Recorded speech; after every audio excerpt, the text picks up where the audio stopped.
400,000 years ago, a new man enters the world. He's the first representative of an extraordinary species, the Homo Sapiens, our family. His children cross the seas and the mountains. They adapt to every climate. Time and again, they lose everything, but they reach beyond their limits and always manage to survive. They discover agriculture, and they tame animals. They build villages and change the landscape. Man becomes the most powerful creature in the animal kingdom. They explore their imaginary world, and in the process discover art and the magic of dreams. Over the last 50,000 generations, their knowledge has been passed down to us. We are their children. What's their real story? How did they populate the earth? How did they make our lives what they are today? Here is the story of the dazzling rise of our great family, the Homo Sapiens.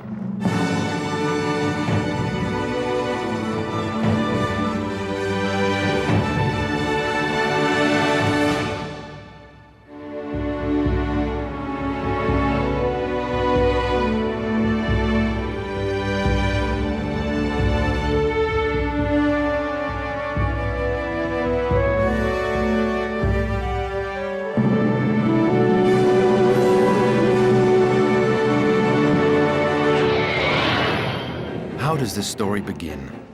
How did our species appear? Where did it come from? Remember, 8 million years ago, the planet suddenly cools. Water is locked into the poles, and an enormous ice cap forms over Europe and Asia. In the north, life has to acclimatize to the cold. In the tropics, life desperately struggles to survive the drought.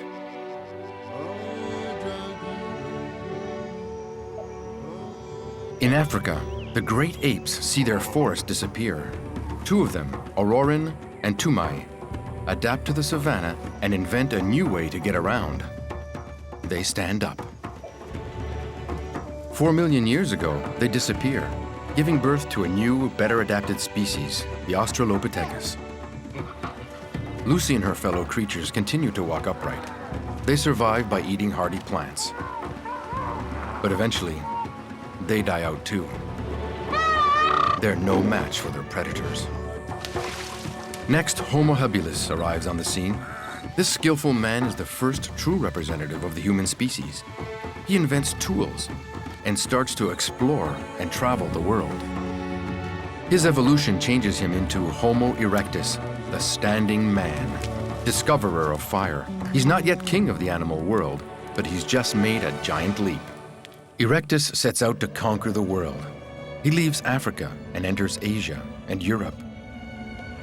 Unknowingly, a few thousand little groups of men and women prepare for the arrival of our species.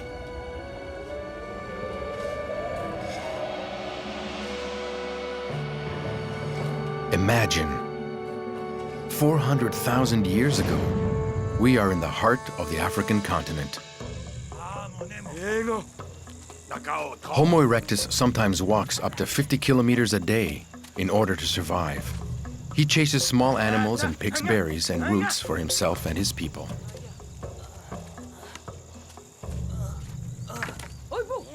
Sometimes he dies along the way. At best, he lives to about 25 or 30. They feel the loss deeply, but it confuses them. Erectus doesn't know anything about the mystery of death. Where has the breath gone? Why doesn't he move? Meanwhile, the threat of danger lurks behind them. Walk or die. It's the law.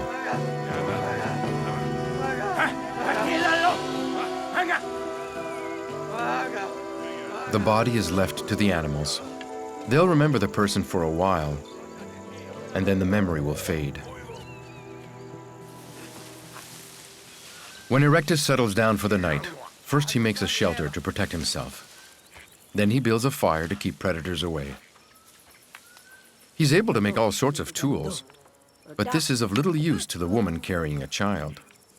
She's been eating nothing but roots for days now. She needs protein.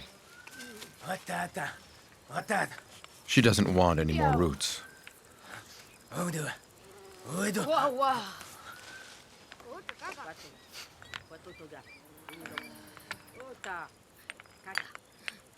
The Erectus chief is well aware that he hasn't succeeded in finding game. He knows that roots are bitter and don't satisfy hunger. He doesn't need to be reminded.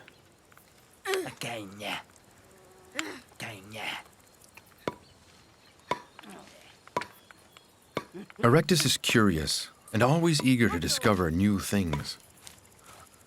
Although the chief has heard this noise before, today he takes pleasure in the resonant sound.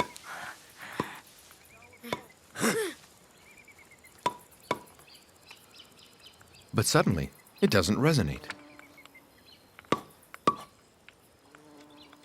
Nothing.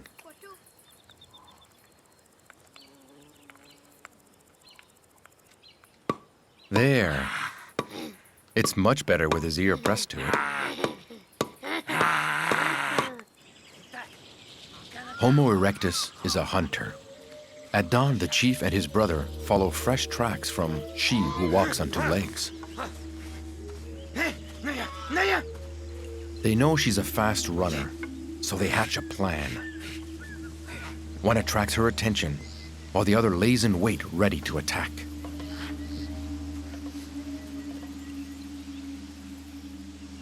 Termites, the irresistible yellow ones. The chief knows all about she who walks on two legs. She's obsessive about her eggs and knows them all individually. If one were to go missing, she would throw a fit.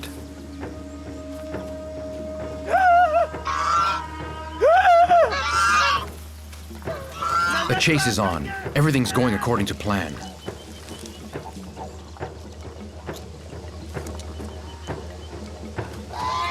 But what's his brother doing?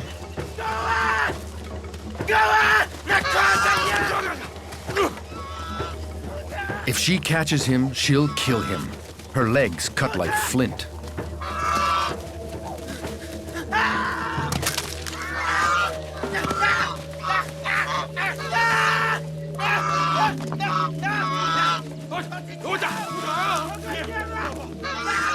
Her beak is like a spear tip.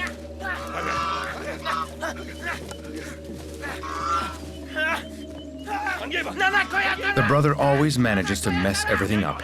He can't be trusted. The animal can't escape. All is well. It's a good day for Erectus. Erectus starts by eating the stomach, full of freshly eaten plants. Then he cuts up the animal to transport it back to camp. Images of the capture fill the chief's head. It was easy after the beast fell into the hole. There's an idea there. But the flies distract him and keep him from thinking about it any longer. Erectus's body is less and less hairy. Insects constantly attack his naked skin, especially the sensitive parts. But the brother's privates are protected. It's the animal's skin.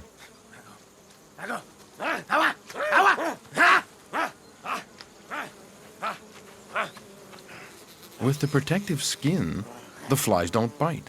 Perhaps this is how Erectus invented clothing.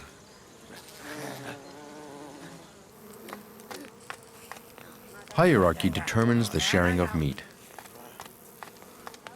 The hunters are served first, then the preferred females, for whom choice pieces are reserved. The woman carrying the child now has meat. Erectus is flushed with pride at having done his duty as chief and protector.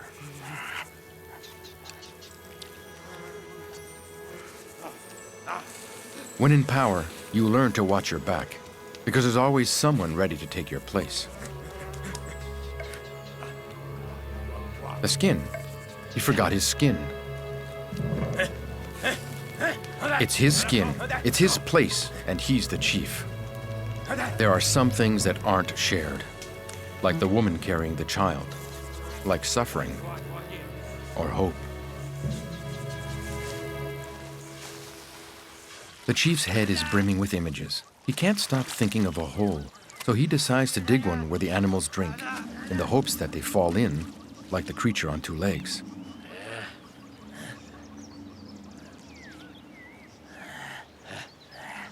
Digging in the mud changes their appearance. Surprised, the chief doesn't recognize his brother.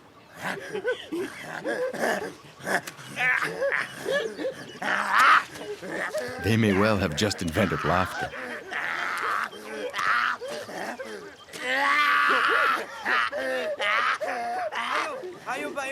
Perhaps the first laughs of humanity, but also the discovery of beauty, thanks to an important find.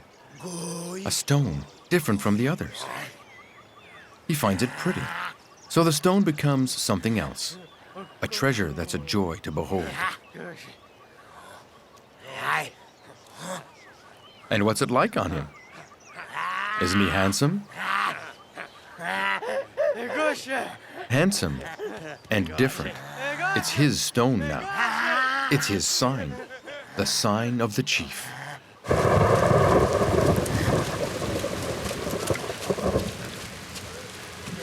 The chief wants the one carrying the child to look at the stone. But now's not the time. She's got searing pains in her stomach. The woman wants to be alone when the child comes from her. She knows instinctively what she has to do.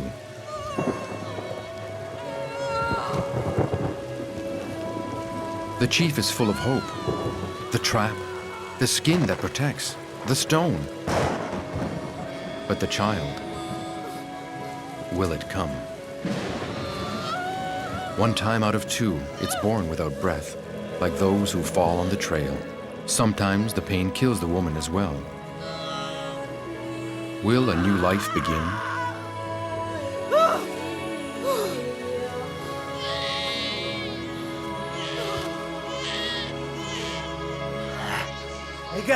It's alive. It's a little girl.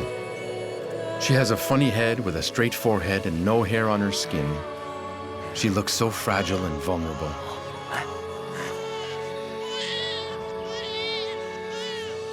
The chief doesn't want the cold to take her breath away. He knows now that his skin is no longer for him. His skin is for the child.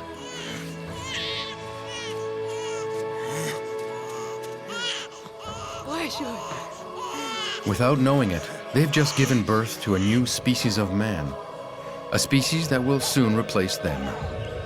Homo erectus senses he's done his time, and he's holding the future in his arms.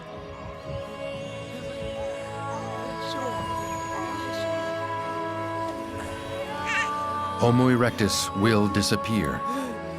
He'll have lived more than 1,000,000 years.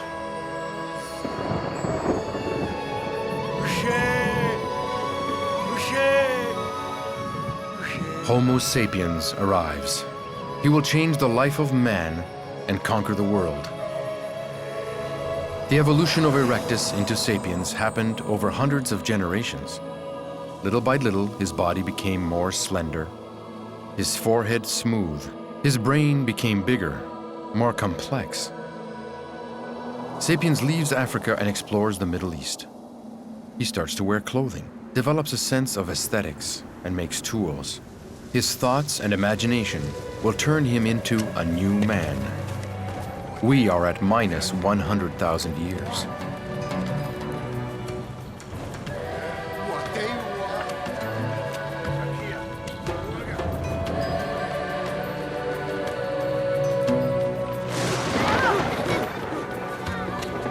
Electrical storms are the worst. They kill every time. Where does this blinding light come from? Who spits this anger that rattles our skulls? One of us will find an answer to the great mystery of death. He's called Neka, the youth. Ever since he's known how to hunt, Neka protects his mother and little sister.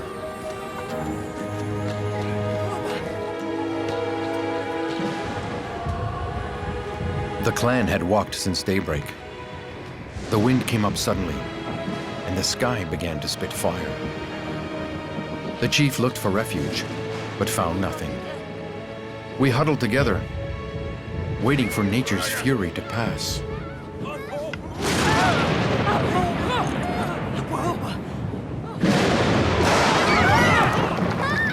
Naoki, Neka's sister, got scared and took off. Her mother followed to protect her. That's when tragedy struck Neka's life.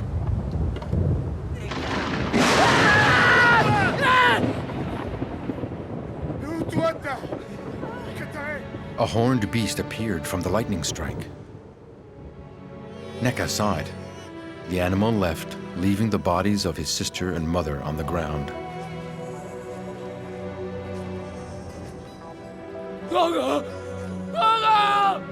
They were motionless.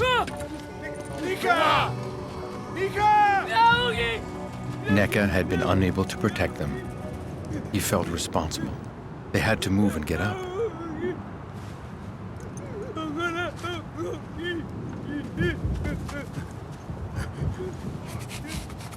The chief quickly understood that the breath had left them. But Neka didn't want to believe it. He refused to listen or to see what everyone else did.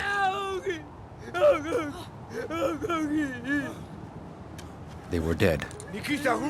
Nothing could be done, and the chief wanted to leave as soon as possible. But Neka wanted to stay. He wanted to wait until they woke up.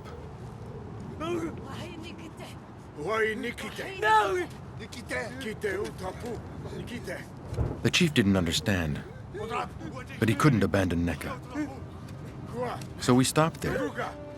At the beginning, it was just for one night.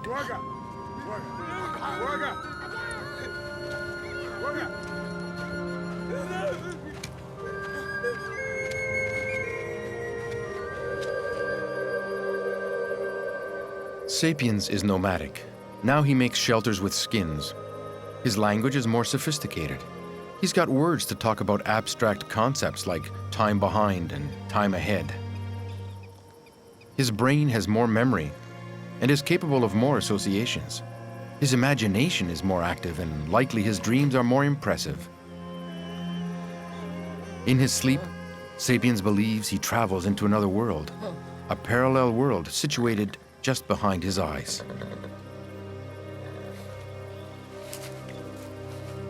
The clan was still sleeping when a horned beast came to drink at the river.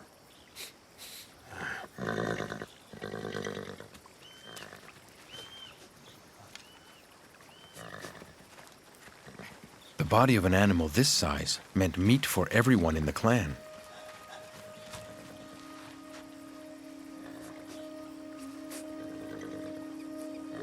Without a doubt, for Neka, this was the same horned beast. The one who came the day before with the great light.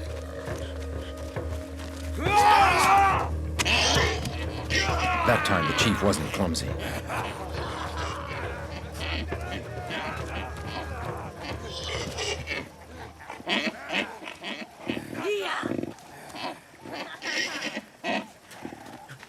The wound would kill her. The chief was proud. Thanks to him, the clan would have food for weeks. But Neka had other things on his mind. In the dying breaths of the animal, he heard his sister groan.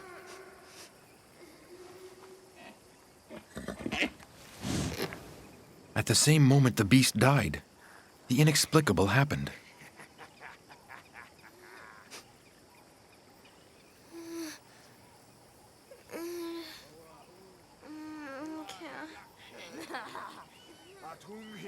As the breath of the animal disappeared, his sister's breath returned.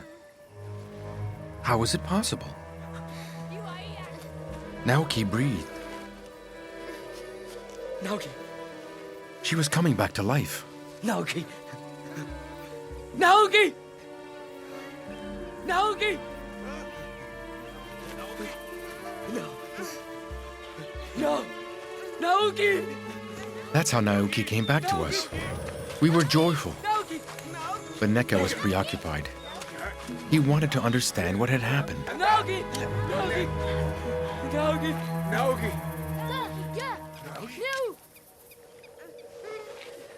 Did the animal give its breath to his sister? Did the death of the animal allow Naoki to live? It was a big mystery. The chief expected thanks for his catch, but instead the clan was taken up with Neka and the miracle.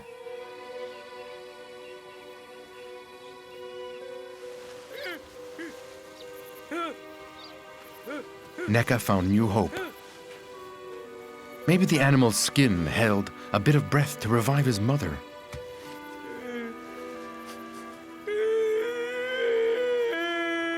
At the beginning, everyone said Neka had lost his mind. He was obsessed with the idea that the horned beast could give life back to his mother.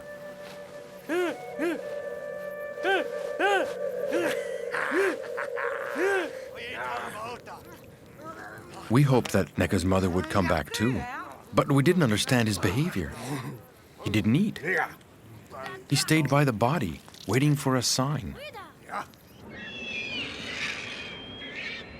The sign came from above. It was the vultures, come to take the body. But Neka refused. If the vultures took his mother's flesh, no breath could ever return.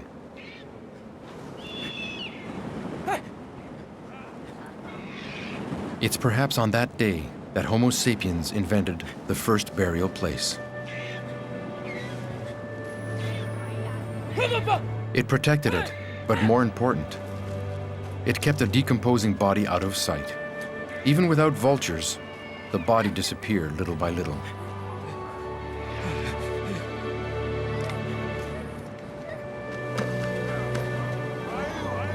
Nika! Nika! Nika! The chief wanted Neka to eat, and he personally offered him a choice piece, which he never does. What he really wanted was for Neka to give him the secret of his magic. He wanted to understand how Neka brought Naoki back to life. But he was in for another surprise. Nika!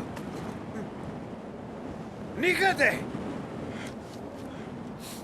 Neka told him that his mother lived in another world and that she needed to eat.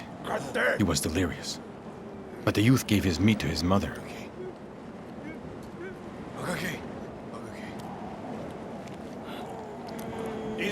That was too much. She didn't need food anymore. She was dead. A few of us began to believe in this world. The world we went to when we slept, where we could meet the dead. It was the land of dreams. A few days later, 3 clan members decided to leave. There were a lot of us, and fights broke out all the time. They wanted to find another clan and another chief. They couldn't put up with him anymore.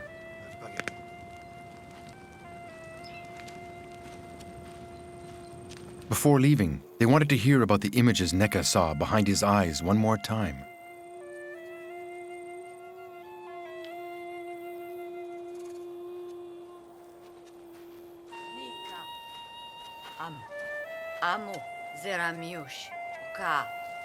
They wanted to hear the extraordinary account of Neka's mother, to remember it, to take it with them.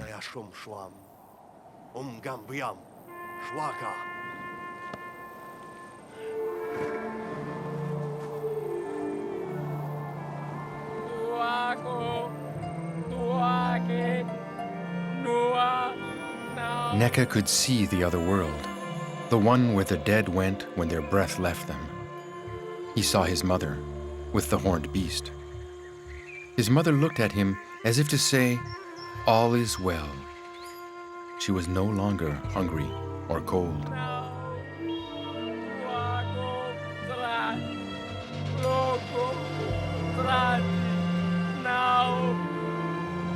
There was a glow behind his eyes that said life continued elsewhere.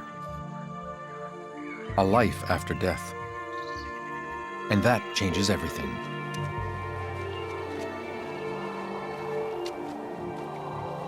These beliefs are probably the beginnings of religious thought, an extraordinary flight of imagination that will endow sapiens with a phenomenal power: faith.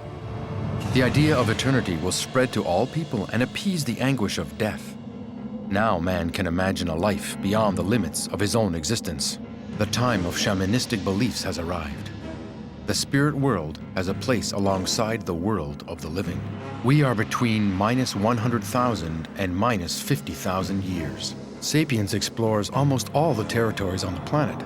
Some head towards Asia, others towards Europe. Why do they risk their lives in an unknown world? Do they follow the game migrations? Signs from nature? Many believe in the power of the sun and the moon. 50,000 years ago, the first group of Homo sapiens arrives in southern Europe. This clan worships the sun. So understandably, its disappearance in the middle of the day terrifies them.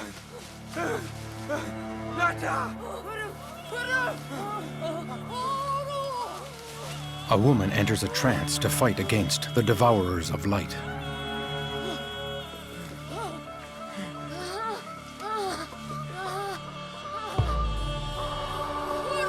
It's coming back. The sun is back.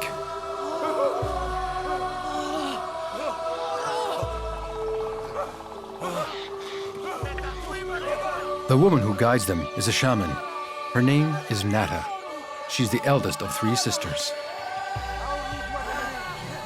For Nata, the darkened sun is a bad sign. The sons must be strong for the clan to survive. They will follow them behind the mountains, to the land where all the sons travel. They should have given up when faced with the immensity of the Alps. Nevertheless, their faith carries them. They don't hesitate to undertake the most perilous trip of their lives.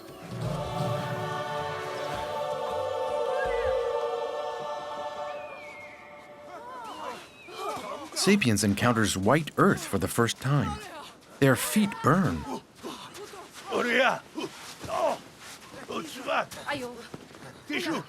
It acts like a skin and takes on the shape of whatever touches it.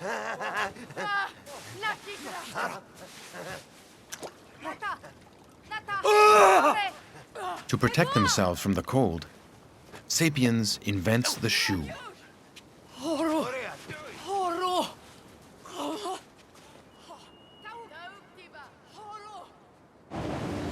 Nothing stops the shaman's determination.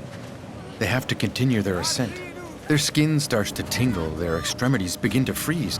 They'd like to go back down, but no one dares defy Nata. The shaman decides for the clan.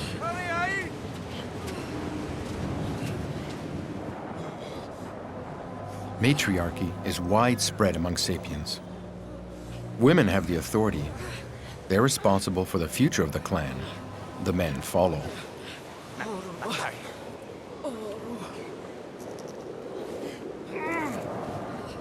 The mute has just lost his ear. There's no blood or pain. What's to be done with his frozen ear? How will they reattach it? The mute awaits the shaman's advice. Nothing can be done, except maybe eat it. No, the mute prefers to eat it himself. After all, it's his ear.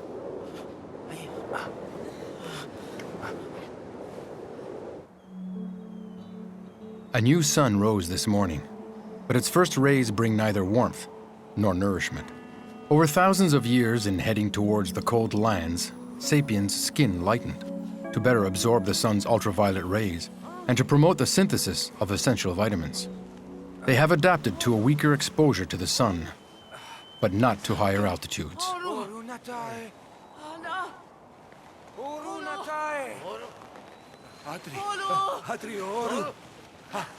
While she slept, Nata's elder sister left for the other world.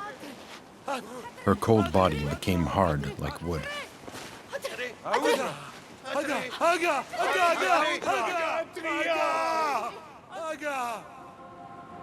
Sapiens' beliefs are as numerous as nature's mysteries. For this clan, there is no burial site. They offer dead bodies to the light. She in turn eats them and brings them to the land of the other life. Nata accompanies the dead to help them find the way. One day, she'll find her sister in the world of suns. They continue to plod forward. They've eaten nothing but snow for the last 3 days. Nada promised them that at the end of the trail, night didn't exist. This gives them courage. But courage doesn't nourish the weakest ones.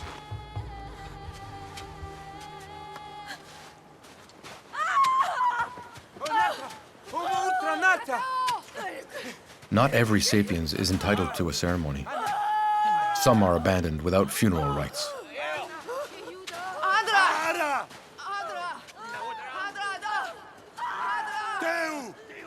Nada knows the pain her sister is feeling. She feels the suffering of her clan, but they can't stop.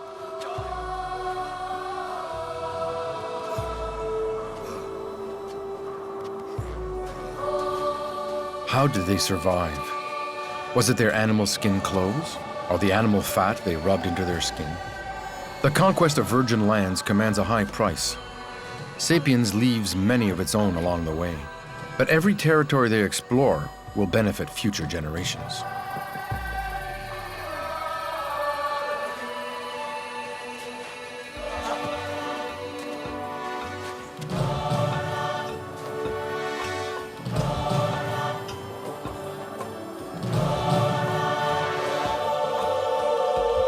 Now they number fewer than the fingers of one hand. As their last bit of strength drains from them, hope is rekindled. 3 shapes covered in snow. They're animals, surely. Food to sustain them so they can complete their voyage.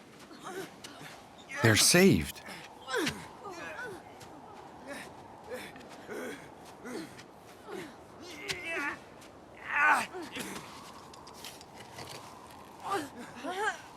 Rocks. Many rocks. What are these rocks doing on these animals?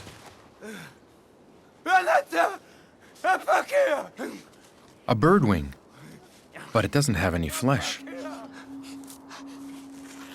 Other men have been here, but who are they, and where do they come from? Why are these bodies imprisoned beneath rocks? Their skulls don't look like ours.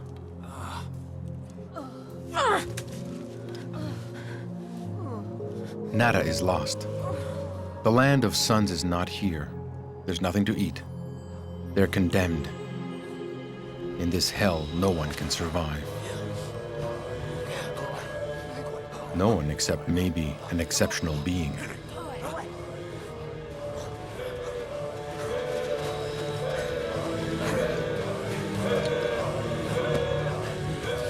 In this cold and hostile Europe, another species of human is perfectly adapted to the environment, the Neanderthal.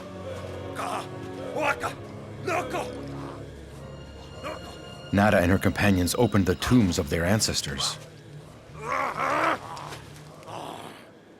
Neanderthal is also a descendant of Homo erectus. His ancestor arrived in Europe 2 million years ago.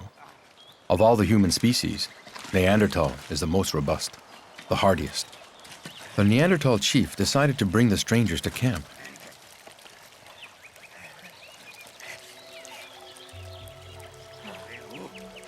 When Nada opens her eyes, she doesn't know if she's still in the world of the living. What are those beings who aren't exactly men?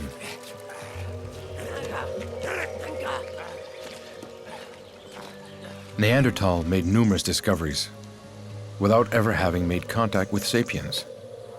The invisible world, beliefs, music, and fire. He lives in caves and buries his dead.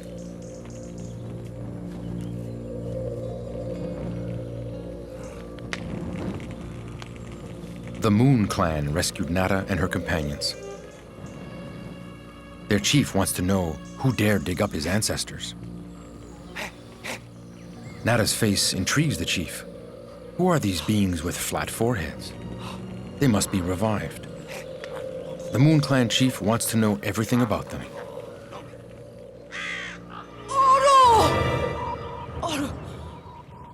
The shaman regains consciousness a few times.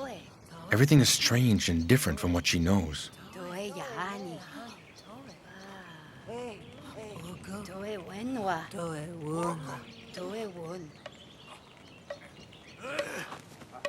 What are they doing with her man?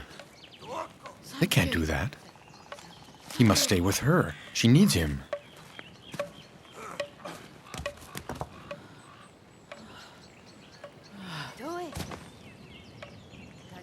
Differences of culture, language, way of life. For these sapiens, the Neanderthal practices are sacrilegious. Nevertheless, its culture is no less rich or interesting. The next day, the smell of cooked meat wakes Nada and her sister. Hunger overrules fear. Since the snow, they've forgotten everything. Where are they? Who brought them here? Bit by bit, images of the men with big noses crowd Nada's thoughts.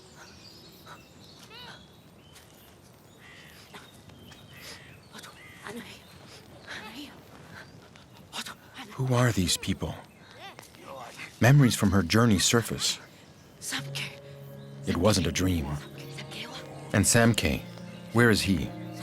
Nada suddenly remembers where they put her companion. She has no idea that it's a tomb.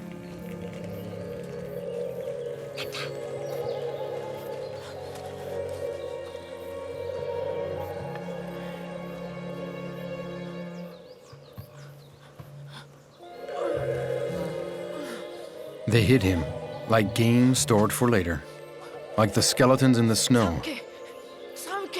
Samke is dead. She must give him to the light, so that the mountain winds may carry his spirit. To survive during the cold winter, Neanderthal eats mostly meat. He's the greatest hunter on the planet. As he enters the cave, a surprise awaits the chief. The corpse buried the day before is gone.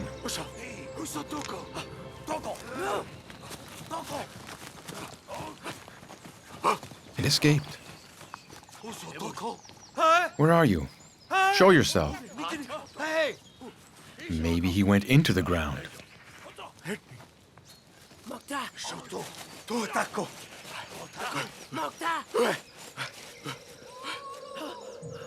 What is that strange voice? Is it him calling? The body was there. The woman was crying out.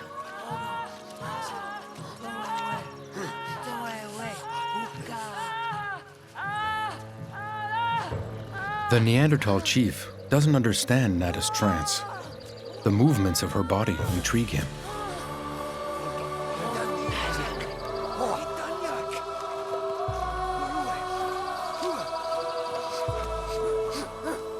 Nada and her sister will stay with the Moon Clan.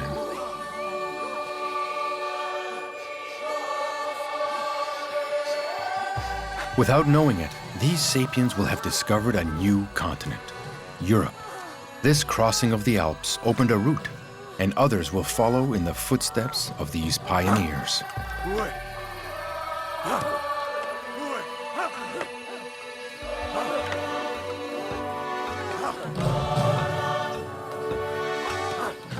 This encounter is but the first. There will be others. In a few millennia, Sapiens and Neanderthal will undertake an exceptional adventure together, big game hunting. At the same time, on the other side of the planet, Homo Sapiens discovers Asia. Due to the Ice Age, the ocean levels are 120 meters lower than today. The islands of Southeast Asia are joined together. Homo Sapiens' voyage will push him to the ends of the Earth. Throughout his migrations, Sapiens' appearance changed. The climates and environments modified the shape of his eyes, his nose, and the color of his skin. He also discovered a new and marvelous way to get around: navigation. For generations, the River Clan made waterways the center of its life. Water is sacred for them. She's the compass they follow, and she protects them from danger.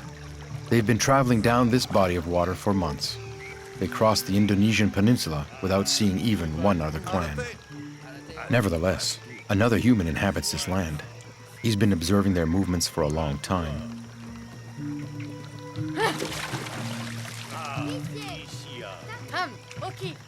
This human being is also a descendant of Homo erectus. Having arrived here almost 2 million years ago, he evolved into many subspecies who populate all of Asia: Peking man, Java man, or Flores man. Each of these adapted to their environment.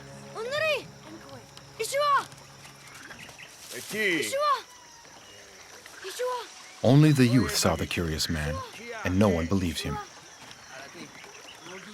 The river clan is always on the move. They follow the water, carried by the currents of this life-giving vein that becomes larger with each passing day. 60,000 years ago, the river clan arrives at Land's End in Asia and discovers the Pacific Ocean for the first time. For them, this expanse of water is a new river. It's so wide they can't see the other side. They've never seen anything like it. The immense waves and crashing surf makes their bodies tremble. They're fascinated.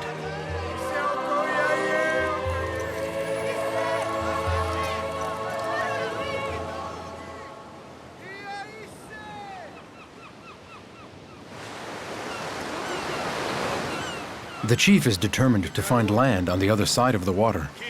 He decided to split the clan in two.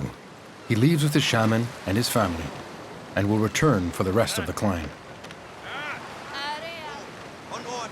Homo Sapiens is still unaware that thousands of kilometers of deep, dangerous waters lay in front of him.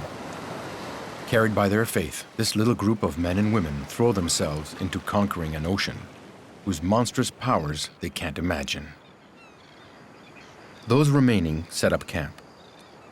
Just one warrior protects 3 women and a child.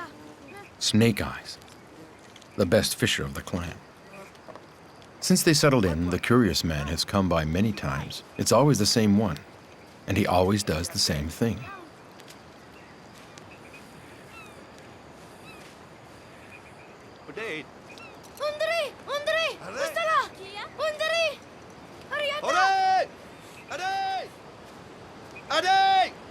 Snake Eyes wants to meet him. He knows it's prudent to get to know strangers so that they don't become mean or dangerous.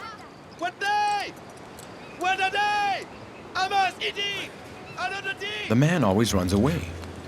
His behavior is curious. This time, Snake Eyes decided to act.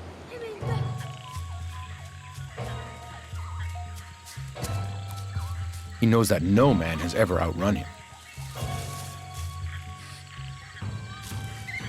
In this Asian jungle, he can read all the signals, decipher the animal cries, and locate any creature at a distance.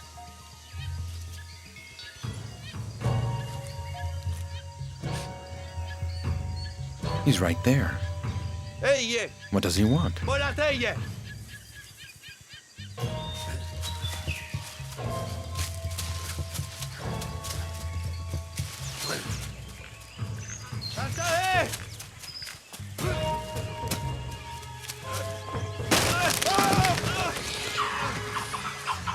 Snake Eyes is captured like a blind buffalo.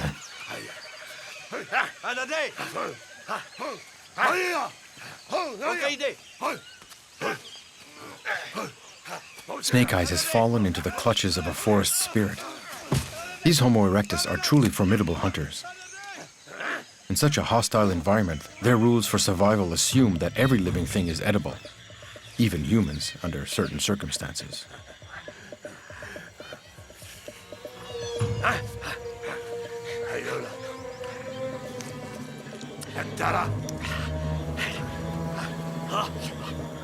These Homo erectus captured him like they would a bird.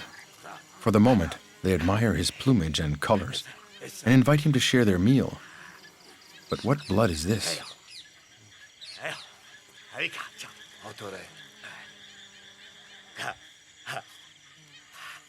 Do they plan to kill and eat him too? Snake Eyes must remain calm. Those navigating towards the other shore were quickly swept away. The winds and currents take them far from land. When they wake that morning, there is no land on either side. There are no birds in the sky.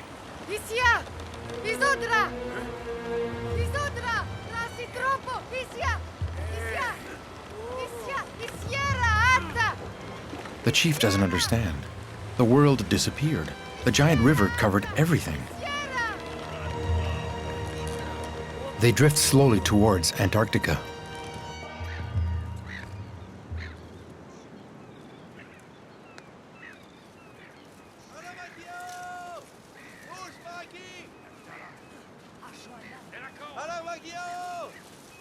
Snake Eyes is alive.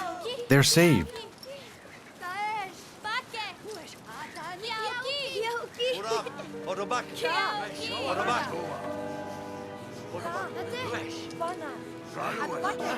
Snake Eyes has aroused the hunter's curiosity. They want to know the secrets of the painted men who walk on water, and about the powers of their shells and fishhooks. The clan chief still hasn't returned. What if they never come back?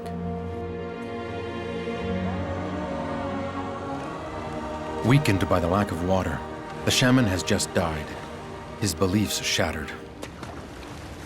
When faced with nature's wrath, Homo Sapiens often doubts the reason for his existence.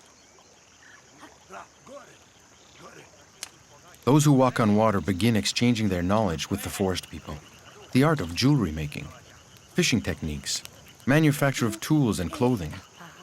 Bonds form between these two peoples despite their genetic differences. All over the Asian continent, Sapiens and Erectus probably intermingled to make up the large family of Asian peoples. After hundreds of kilometers, the navigators are weak, dehydrated, and sunburnt.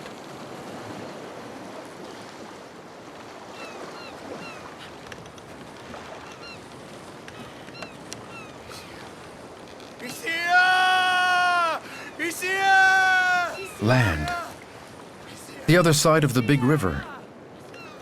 Land has returned from the depths.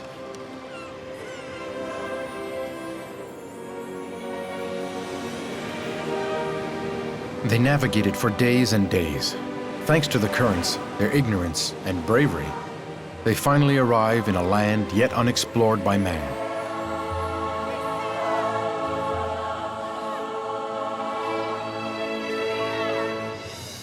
Perhaps they believe they have reached the secret world of their dreams.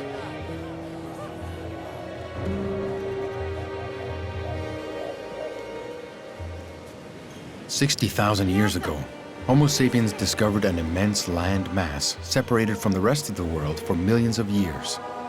Australia, the cradle of unique plant and animal species.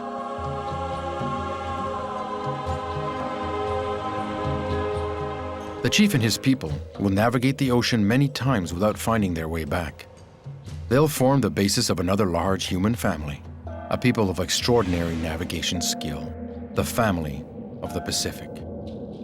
In the rest of Asia, the migrations continue. Homo sapiens crosses China and enters America on foot via the Bering Land Bridge.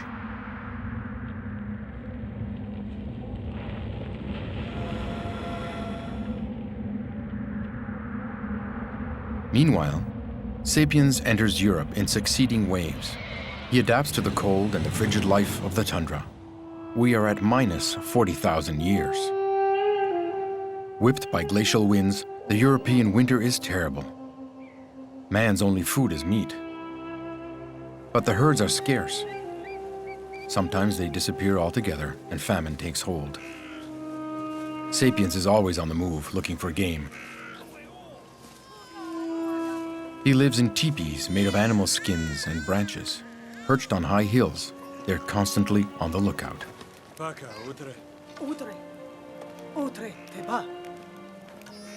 During these times of scarcity, women don't produce milk for their infants, so they die, one after the other. The chief of the reindeer clan has found just one sorry rabbit, dead from cold, not nearly enough to feed his two women in his clan. The reindeer clan is turning into the silent clan. The chief, Akiya, stalks the vicinity tirelessly, listening for movement in the bushes or the smallest animal cry.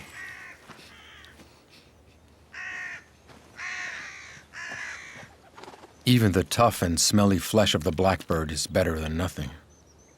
He never misses his mark at this distance with his new weapon.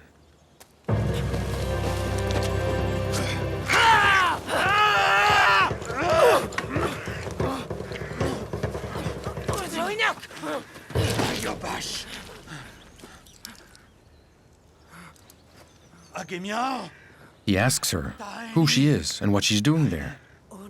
The woman doesn't understand. She wants his necklace.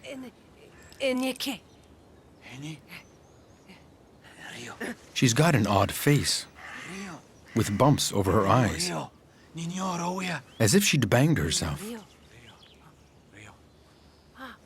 This woman is a member of the Neandertal people. They're starving too. She's entranced by the shells on the Sapiens' necklace. She's never seen any before. But he's overwhelmed by his desire to touch her and to smell her. He wants to take her.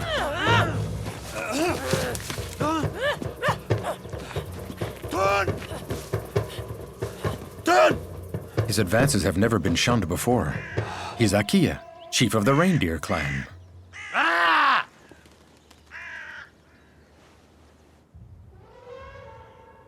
At dawn, strange new animal cries rang out near the camp.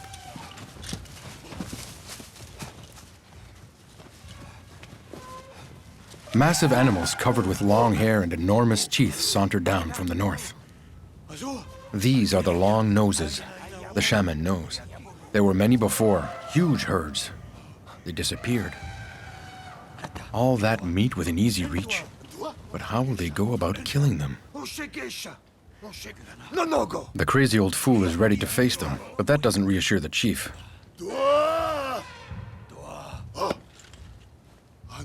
The shaman will call upon the ancestral spirits to give strength to the hunters.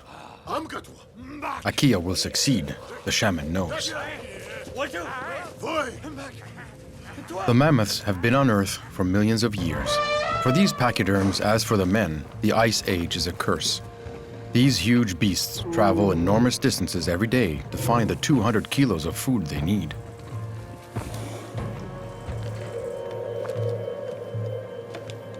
The shaman stays on the mountaintop, invoking the spirits. Spirits of our ancestors, give courage and strength to our hunters. Kill these giants for us. Akia knows how to kill reindeer, stags, and pigs, but he's never dared attack such a powerful beast.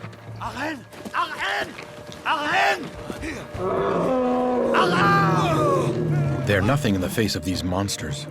Although their hearts beat with fear, their stomachs scream with hunger. The smell of meat makes their mouths salivate and their feet fly.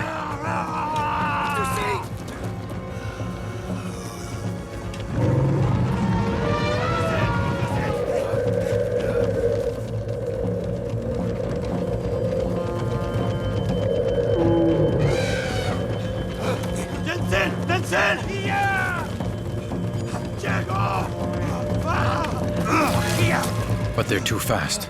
The long noses are suspicious of man, and they flee.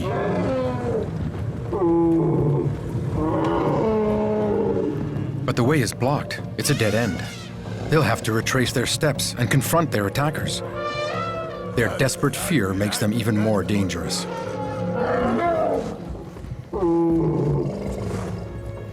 One of them, the youngest, is frightened by the human cries. He's afraid to turn back.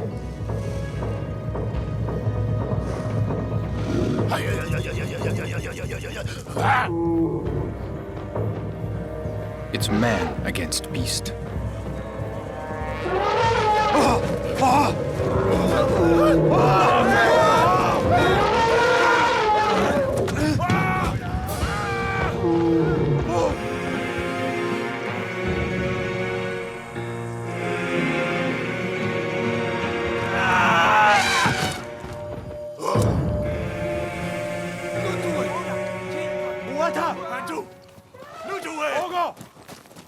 Man lost, and one of them was killed. But there's still hope. Over there, a group of Neandertal. They've also come to hunt. But they have an advantage over the reindeer clan. They know the long noses are afraid of fire.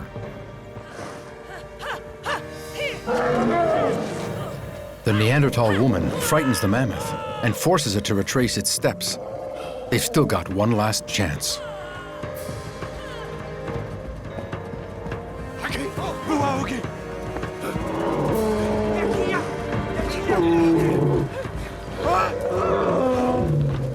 Their spears are useless against the animal's tough skin, but they don't have a choice.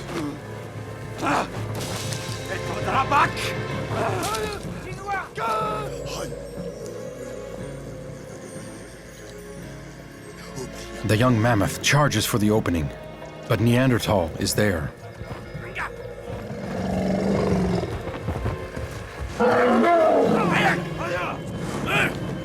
Neanderthal knows that isolating the beast isn't enough. He must cut off any escape. Neanderthal is the greatest of hunters, but a mysterious sickness eats away at his body.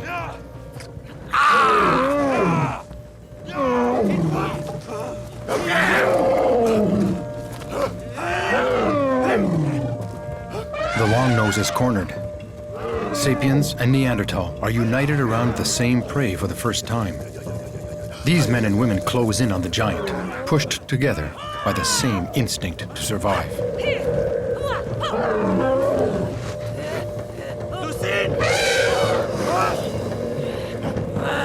Its movements must be kept to a minimum. This time, the Neanderthal woman isn't competing against the Sapiens man. They've got him. He's at their mercy. They aim for the vulnerable spots where the skin is thinnest, the groin and the anus.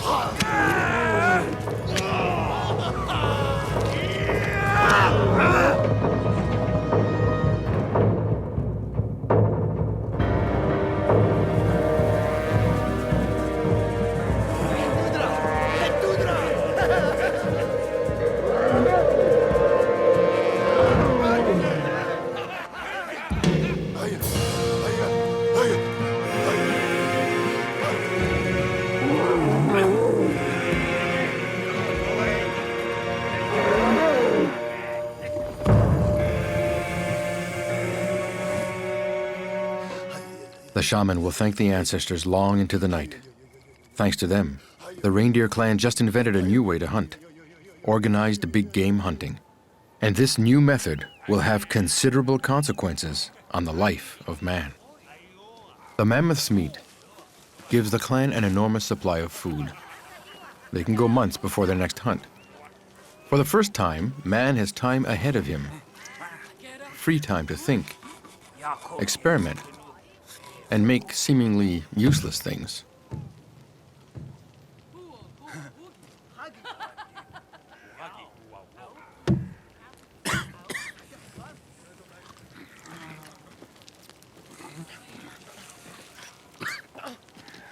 Neanderthal and Sapiens are assembled around a meal with new feelings of helping one another, solidarity, and feelings of attraction.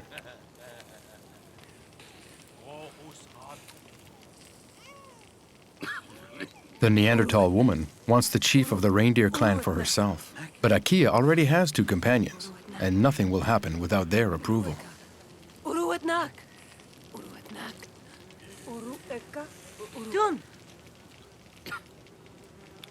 They approve. In future, they'll live together.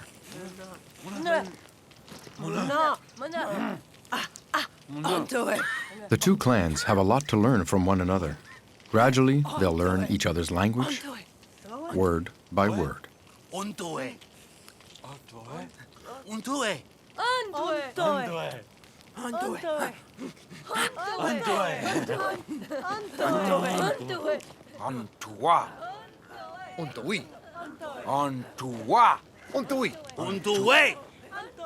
The discovery of cooperation for big game hunts laid the groundwork for an inevitable connection between men of different origins. Soon, new links will be forged. Marriages, alliances, the roots of society. Tonight, Akia wants to take the woman who stirs his desire. What evil makes her nose bleed? Although the Neanderthal woman suffers from a sickness, they don't let it interfere with their enjoyment of one another.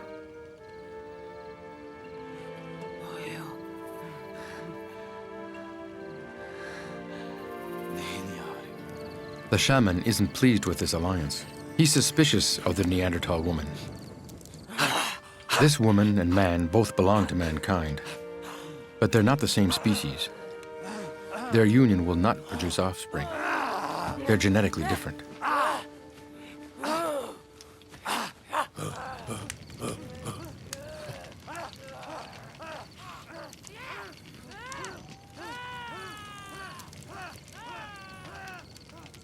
The woman's spirit stole the chiefs. The reindeer clan must be protected. Akia's spirit must be regained. That night, the fire projects the shadow of the chief's headdress onto the rock. The shaman sees it as the animal nature within the chief dancing on the rock.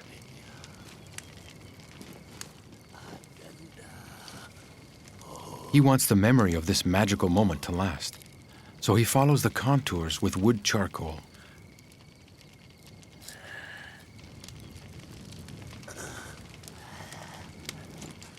The spirit is there.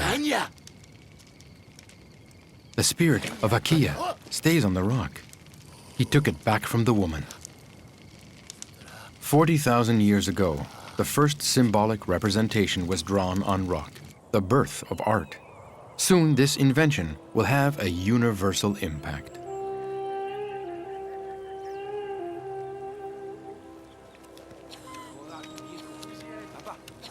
A few years have passed. In their travels together, most of the Neanderthals have died from the sickness that afflicts them. They're just 3, including the chief's woman.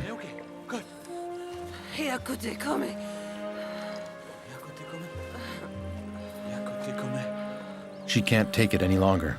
She'll remain where she is. It's the end of her journey.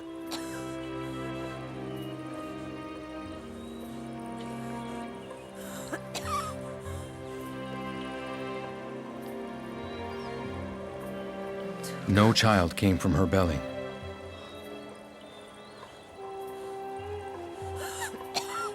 The clan can't stop. Winter is nipping at their heels.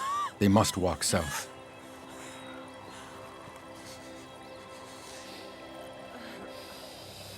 To God. Arkia! Time is of the essence. Akia must walk at the front. The future of the reindeer clan takes precedence over everything else.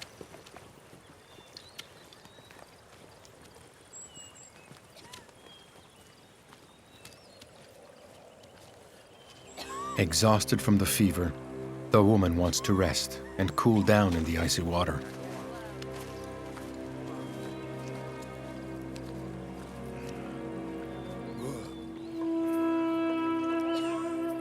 He'll never see this people again.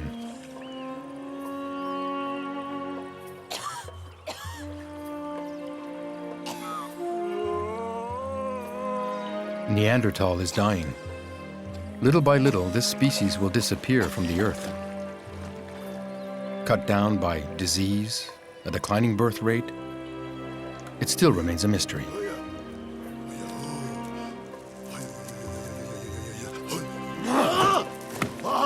Akia doesn't want to hear the shaman's prayers anymore.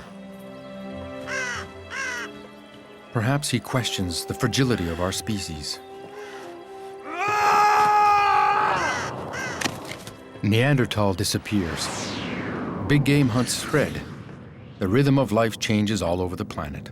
More free time, more creations. Homo Sapiens sculpts objects. He makes costumes and jewelry and decorates his tools. It's a veritable cultural explosion. In certain areas, a powerful human creation will appear. Cave art. Art will become a message. Where in France 20,000 years ago, Homo sapiens have dispersed throughout Europe. Sometimes he suffers from isolation. Some clans don't find other populations to mingle with. They reproduce amongst themselves over 1, 2, 3 generations.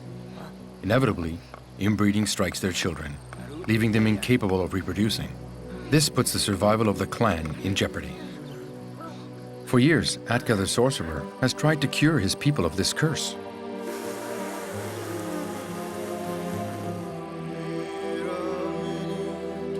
But the ancestor who guides him says nothing.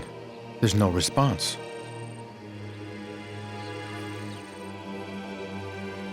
Has Atka lost his power?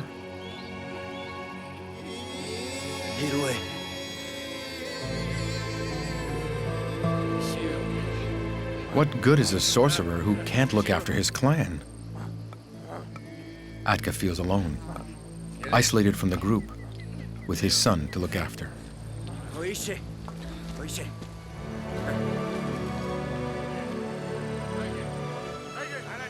Before, the bison hunting clan was prosperous. There were 8 hunters, 12 women, and lots of children. Today, there are only 9, with 1 lone male child. If he doesn't find a solution soon, the clan will die out.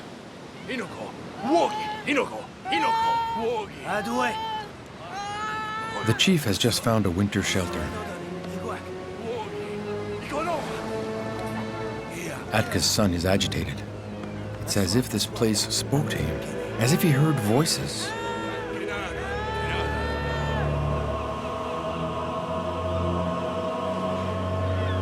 The cave is welcoming, spacious, near water, and sheltered from the wind. It has the shape of a skull.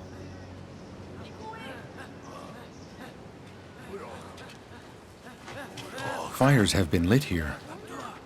And there, people slept and ate.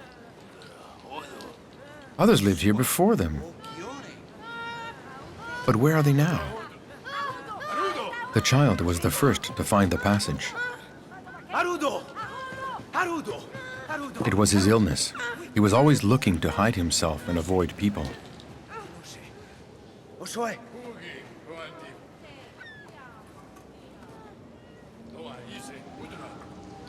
Atka senses a presence.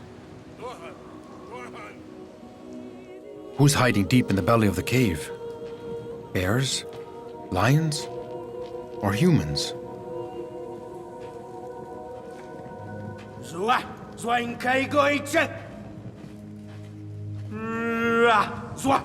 The rock answers him.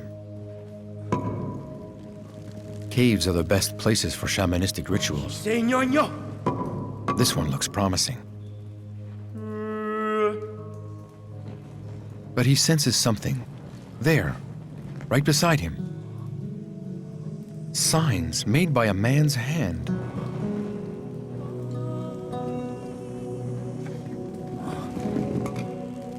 The first rock paintings show streaks, circles, and spirals. These shapes are a shaman's visions in the first stage of a hallucinogenic trance. They'd been here. Other men's hands had etched this rock. What went on here? Did they wish to leave a message?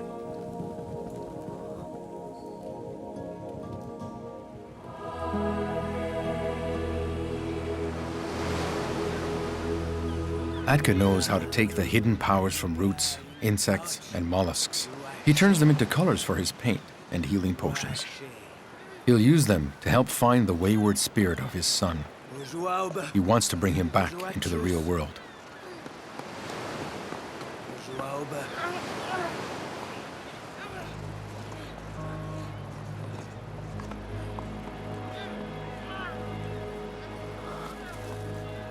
This slug is magical. It will allow him to reach the depths of his soul and travel to the invisible world where his son's spirit hides.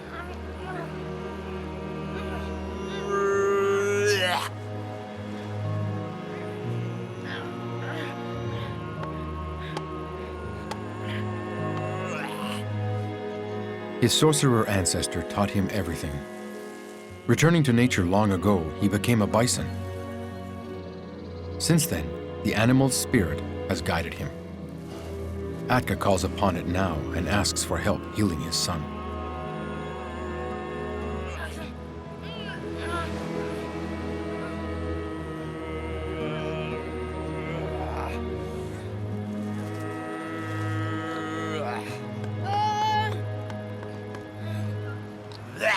The slug's magical effect is quick.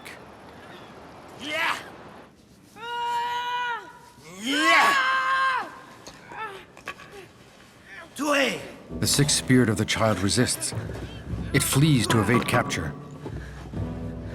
Atka follows, step by step. He won't let it escape.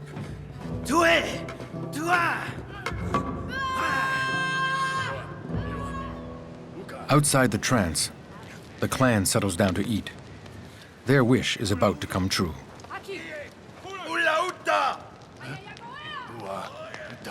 Men and women from another clan. They don't speak the same language. They must welcome those who come from elsewhere. Luck is with them. It's their cave. They don't want another clan here. They don't want to share. As his arms fight, the spirit of the bison takes over Atka's body.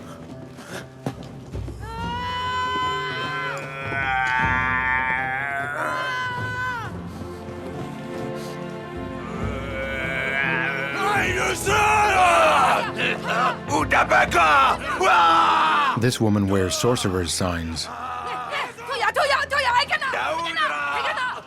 She tuned in immediately to Atka's calls from the depths of the stone skull.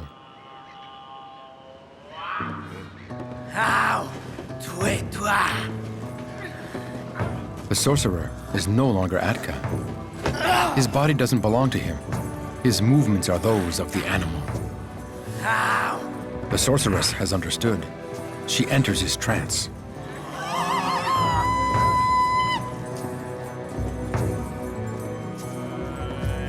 Before the stranger's eyes, Atka's hand traces the contours of a new image. The men from both clans are so taken with the spectacle that they stop fighting and wait to see what will happen next.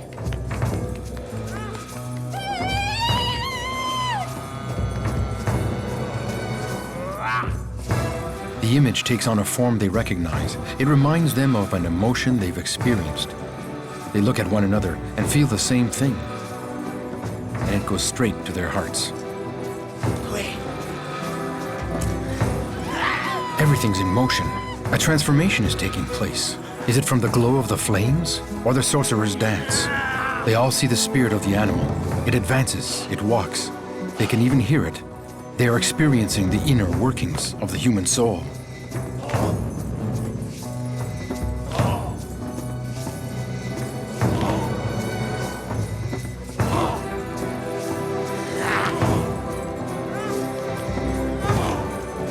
Cave painting becomes a language that will allow all of the Homo sapiens to understand and accept one another. It will be a universal message that will touch the hearts of man and bring them solidarity.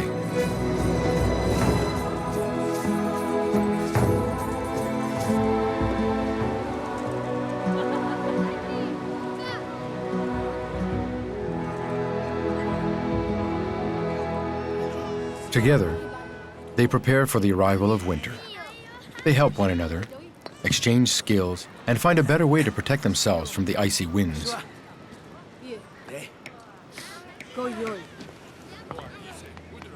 Atka hasn't found his child's lost spirit. Not yet. The two sorcerers exchange secrets on medicinal plants. Knowledge shared is knowledge gained. They begin to amass an understanding of nature's mysteries. One day, from this vast knowledge, medicine will be born.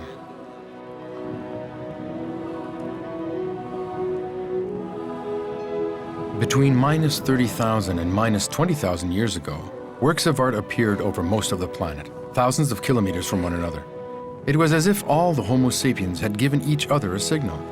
All over, art assembles little groups of men and allies them with bigger communities. Soon, immense populations will come together to become nations.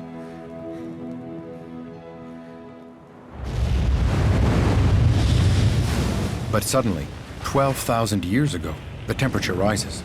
It's the beginning of a major climatic change.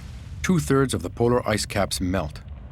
The ocean levels rise 120 meters.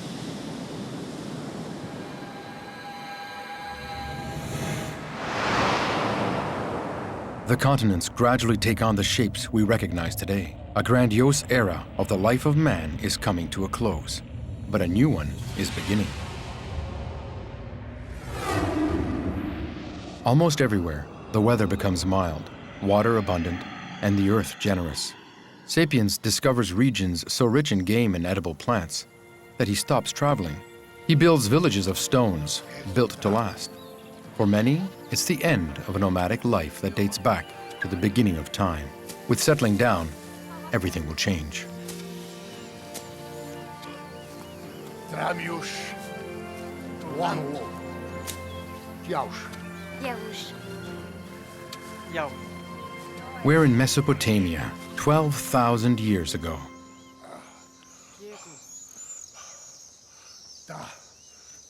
Wak. Listen to my story. It completely changed the life of man. Szak. My mother was young. Ronkia. We didn't know then what we know today. Io aru.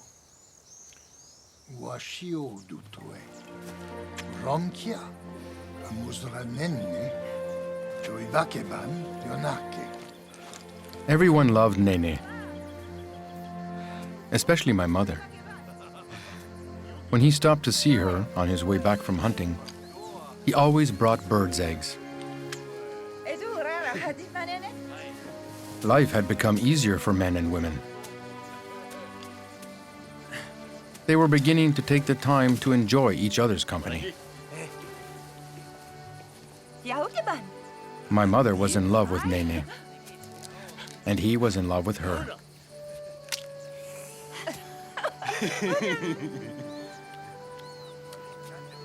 They didn't hide their affection, and it amused everyone, especially the chief of the village. Tromaya. Adriaka. They'd been together barely 2 moons.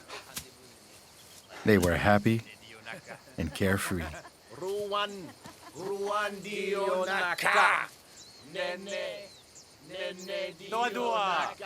But that day, she'd had a premonition.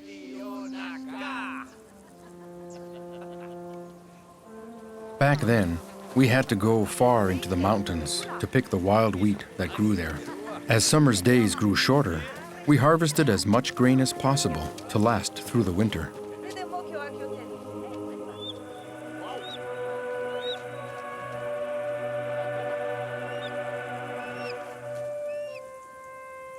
Nene knew that at this time of year, the falcon laid her eggs. My mother loved eggs.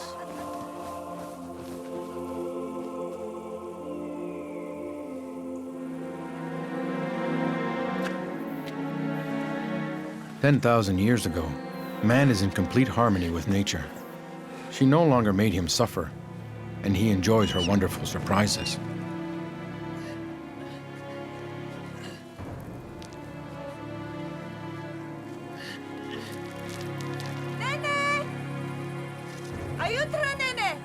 She didn't see him leave, so she thinks he's playing a trick on her.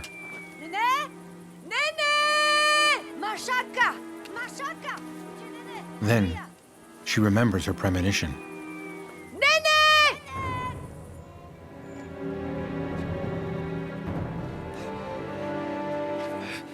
Homo Sapiens takes pleasure in nature. But if he upsets the balance, nature retaliates.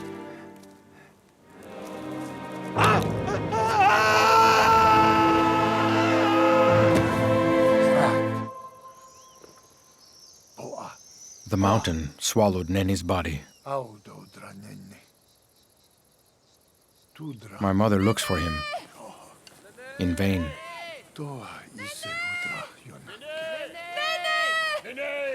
Right up until they heard the wolf howl. They feared for Nene's life. If there were a pack of them, it was better to stay together. We feared wolves.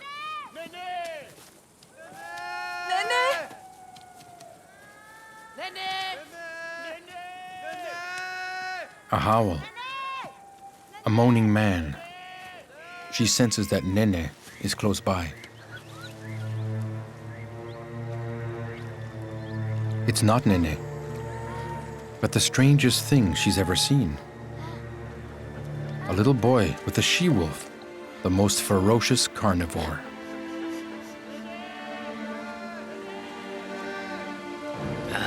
The wolves had been by our side forever. When our children got lost in the forest, the wolves devoured them. We didn't like wolves, especially our chief. He'd killed more than one.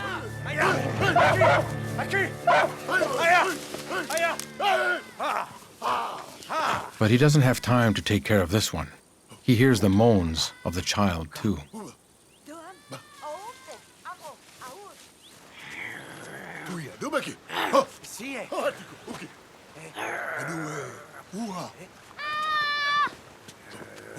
The child is wild, abandoned by another clan.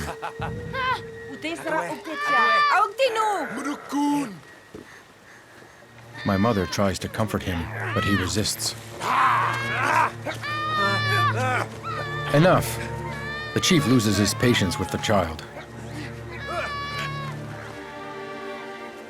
They stop looking for Nene, distracted by what to do with the child. He would have answered them if he were there. Homo sapiens live here in little stone huts, assembled around a common grain loft. The first village. The first houses. My mother took the child with her and gave it Nene's bed. But he didn't want to sleep.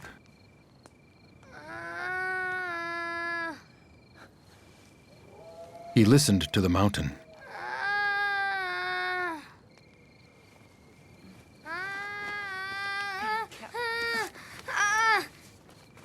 She couldn't believe that the she-wolf was the child's mother. His animal mother. We'd never seen this before. My mother had a lot of love to give. She needed someone. I was the wild child. I didn't feel human. I thought I was a wolf. My animal mother had picked me up. In this first village, Homo sapiens share the labor.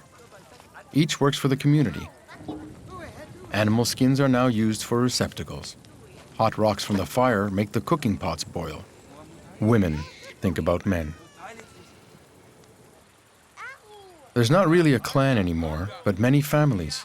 Each family has their house. People do favors for one another and visit.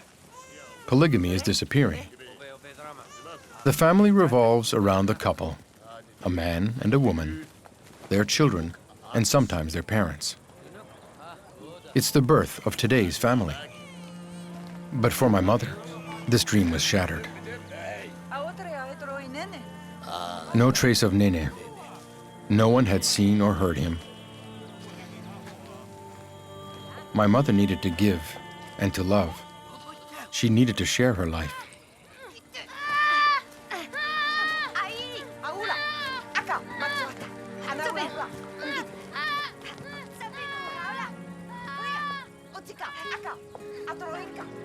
I didn't want anyone near me. I couldn't stand being touched and hated the feel and smell of clothing.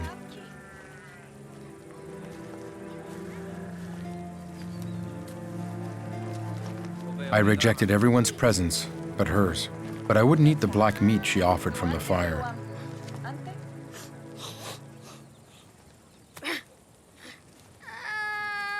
Little by little, she grew attached to the wild child. She grew fond of me. I was beginning to take a place in her heart, the place of a son.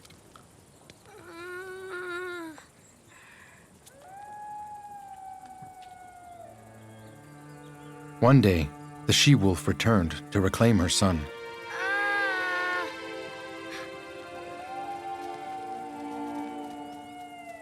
She'd fed me, protected me, and kept me warm since I was born.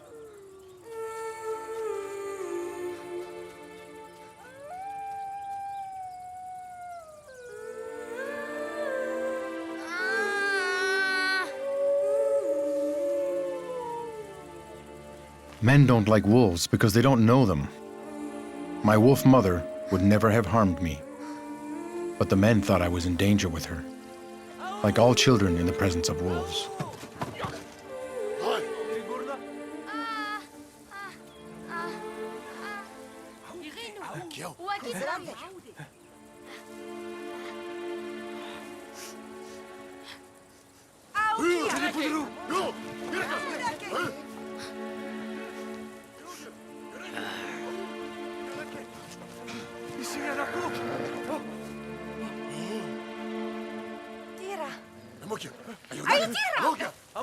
She was the first to understand.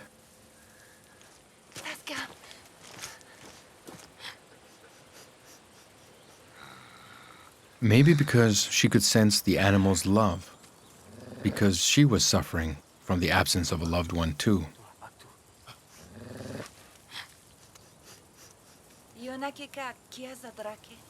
I now had two mothers, and I didn't know which to choose.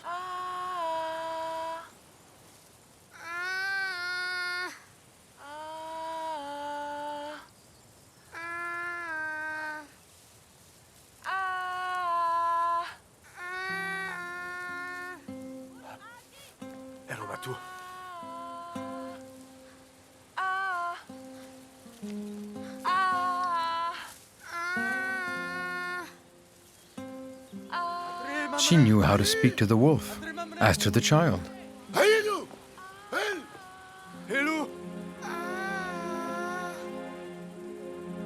And that's how my mother became my mother for always.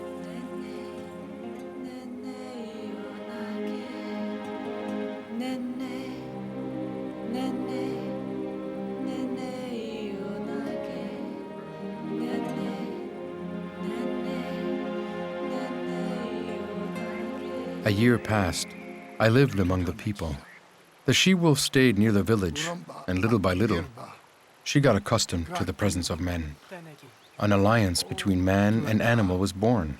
It was the beginning of a big adventure, not just with wolves, but other animals too. 12,000 years ago, the first wolf joined the community of men. But it would take generations of wolves born among men for them to become what today we call dogs.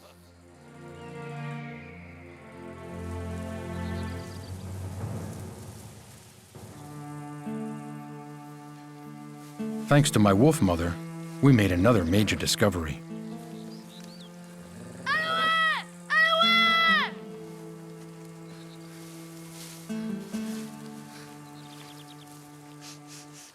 A skeleton lay in the middle of the wild wheat.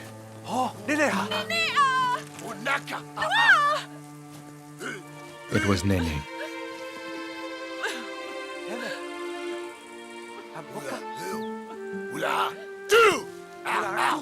He disappeared the day my mother found me. She gave me the love she had for him.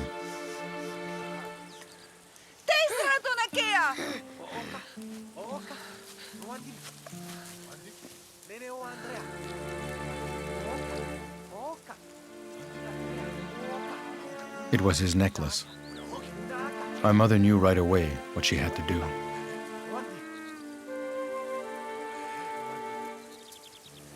The grains of wheat from Nene's pouch had germinated. They'd grown right where they'd fallen.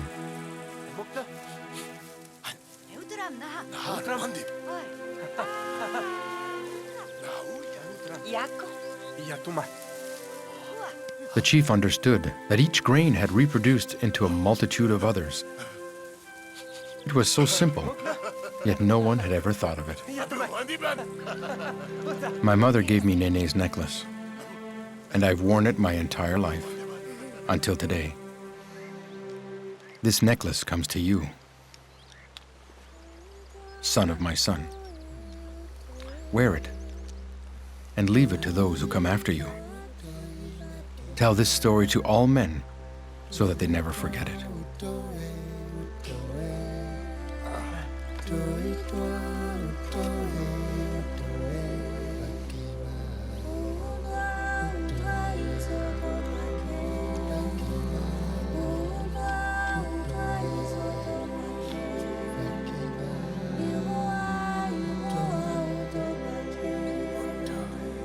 It's 10,000 years ago.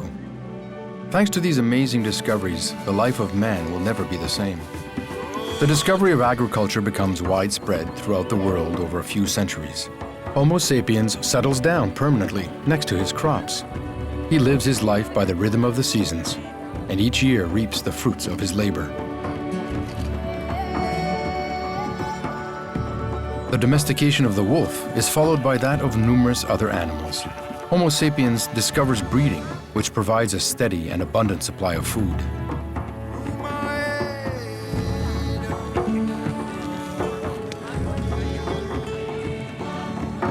In many places all over the world, giant monuments reach towards the sky, man's homage to the divinities.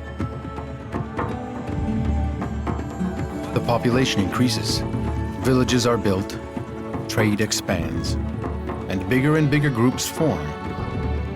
Soon large civilizations will appear. Prehistory is finished.